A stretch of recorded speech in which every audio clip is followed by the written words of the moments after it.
Ho, ho, ho! Merry Christmas and Happy New Year! Most terribly cold it was. It snowed and was nearly quite dark. An evening, the last evening of the year, in this cold and darkness, there went along the street a poor little girl, bareheaded and weak-necked feet.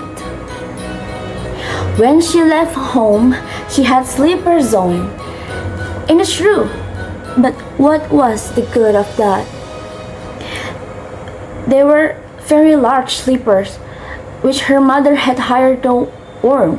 So large were they, and the poor little thing, they lost them as she scuttled away across the street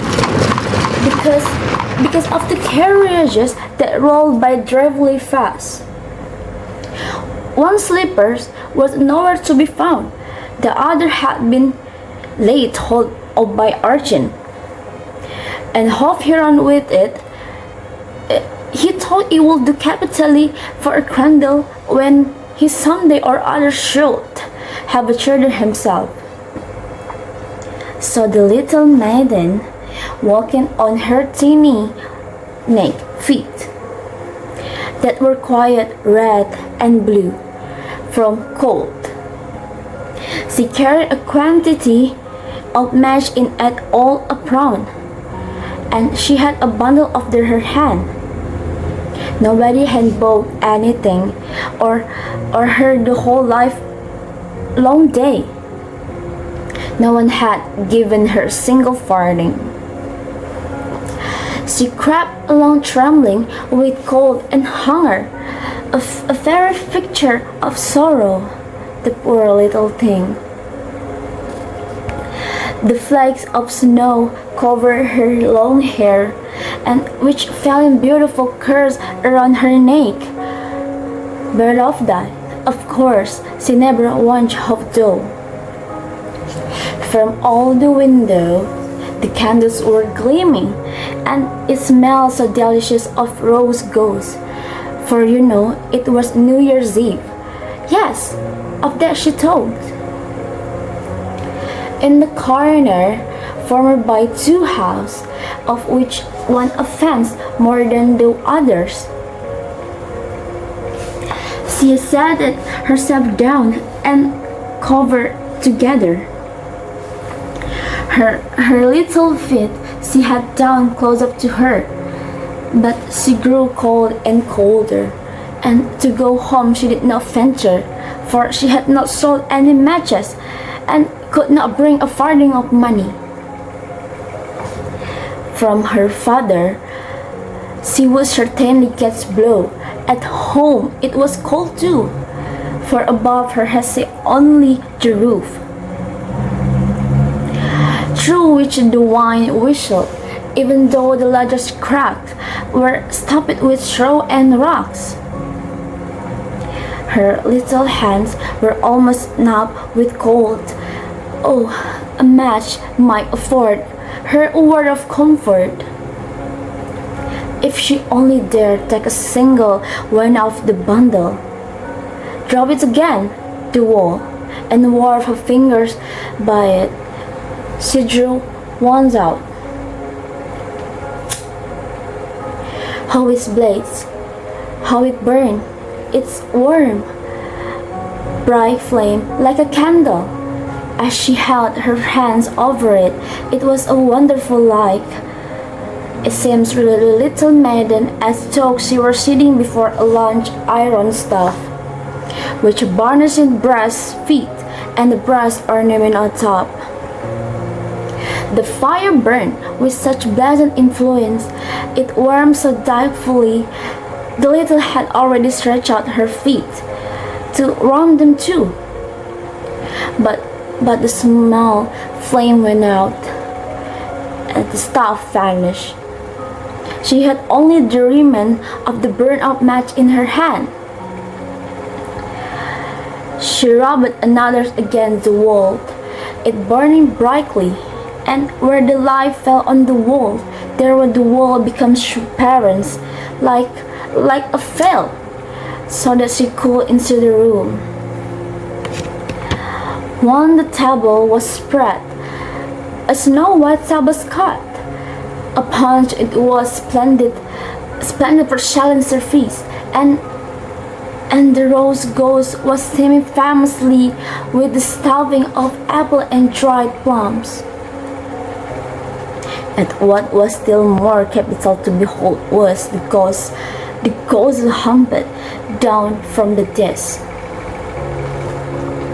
reeled about the floor with knife and fork its breaks, till it came up to poor little girl.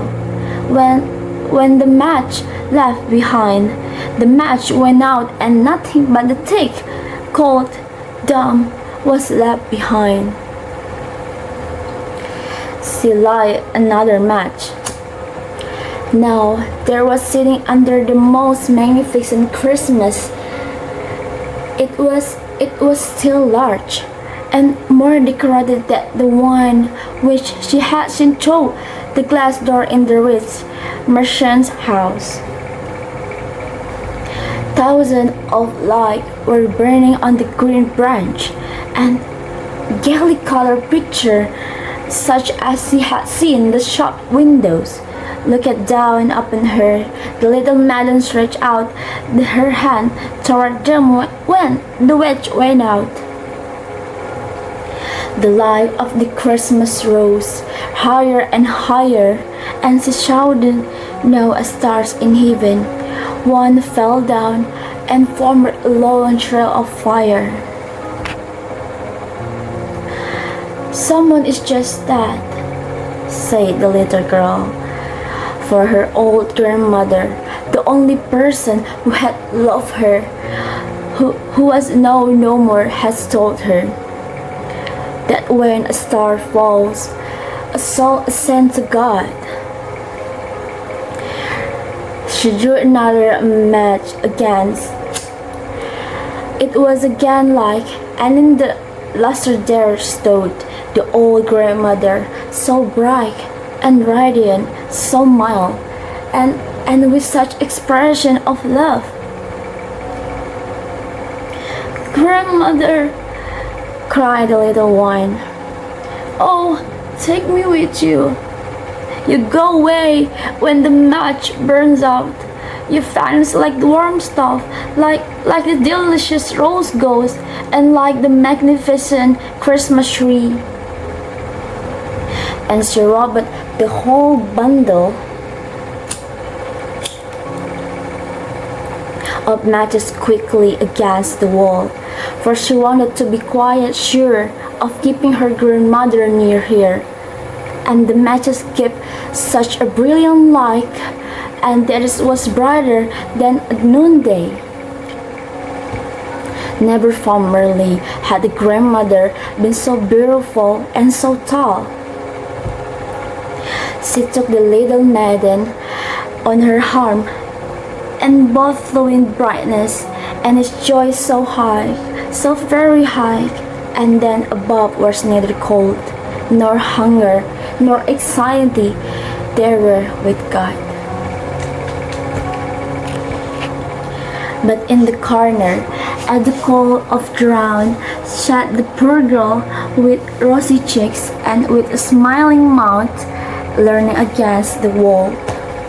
Frozen to death on the last evening of the old year. Stiff and stark sat the child there with her matches, of which a bundle had been burned. She wanted to warm herself, people said. No one had the slightest suspicion of what beautiful things she had seen. No one even dreamed of the splendor on which, with her grandmother, she had entered on the joys of the year.